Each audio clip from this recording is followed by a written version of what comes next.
Everyone, welcome to my YouTube channel. आज मैं आपको एनसीईआरटी मैथ्स क्लास 6 एक्सरसाइज 5.4 से इसका क्वेश्चन नंबर 3 कराऊंगी।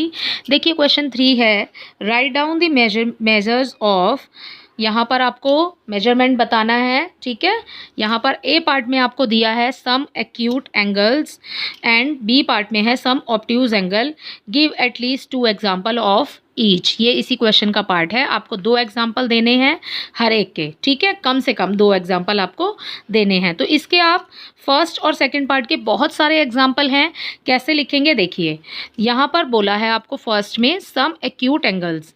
यहाँ पर एक्यूट एंगल्स जो है वो 90 डिग्री से कम होते हैं, जैसे कि मैंने आपको पहले भी समझाया है। ये है आपके पास एक बेस लाइन, ठीक है। आप इस पर एक एंगल बनाते हैं 90 डिग्री का, तो दिस एंगल इज़ 90 डिग्री, ठीक है। ये जो स्ट्रेट लाइन है इसके ऊपर, ठीक है। अगर ये सीधी लाइन है मींस कि ये 90 डिग्री का एंगल है।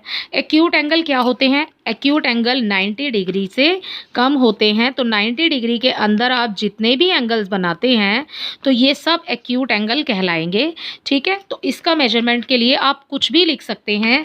यहाँ पर एंगल आप 15 डिग्री डाल सकते हैं, 23 डाल सकते हैं, ठीक है। यहाँ पर आप 89 डिग्री तक कुछ भी लिख सकते हैं, कोई भी नंबर जो आप चाहें, ठीक है। तो फर्स्ट पार्ट का आंसर में आप कुछ भी लिख सकते हैं, वो 90 डिग्री से कम होना चाहिए बस, ठीक है। और बी पार्ट देखिए, यहाँ पर बी पार्ट में आपको कहा गया है सम ऑब्ट्यूज एंगल। तो 90 डिग्री ये है और 90 डिग्री के बाद 180 डिग्री से कम, ठीक है। जो भी एंगल्स बनते हैं वो सारे ही ऑब्ट्यूज एंगल होते हैं।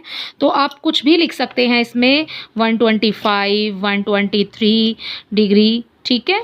डिग्री आपने लगाना है 145, 172, कुछ भी लिख सकते हैं आप, वो 180 से कम होना चाहिए बस, ठीक है। तो ये ऑब्ट्यूज एंगल के एग्जाम्पल हो जाएंगे, ठीक है। आई होप ये क्वेश्चन आपको अच्छे से समझ आ गया होगा।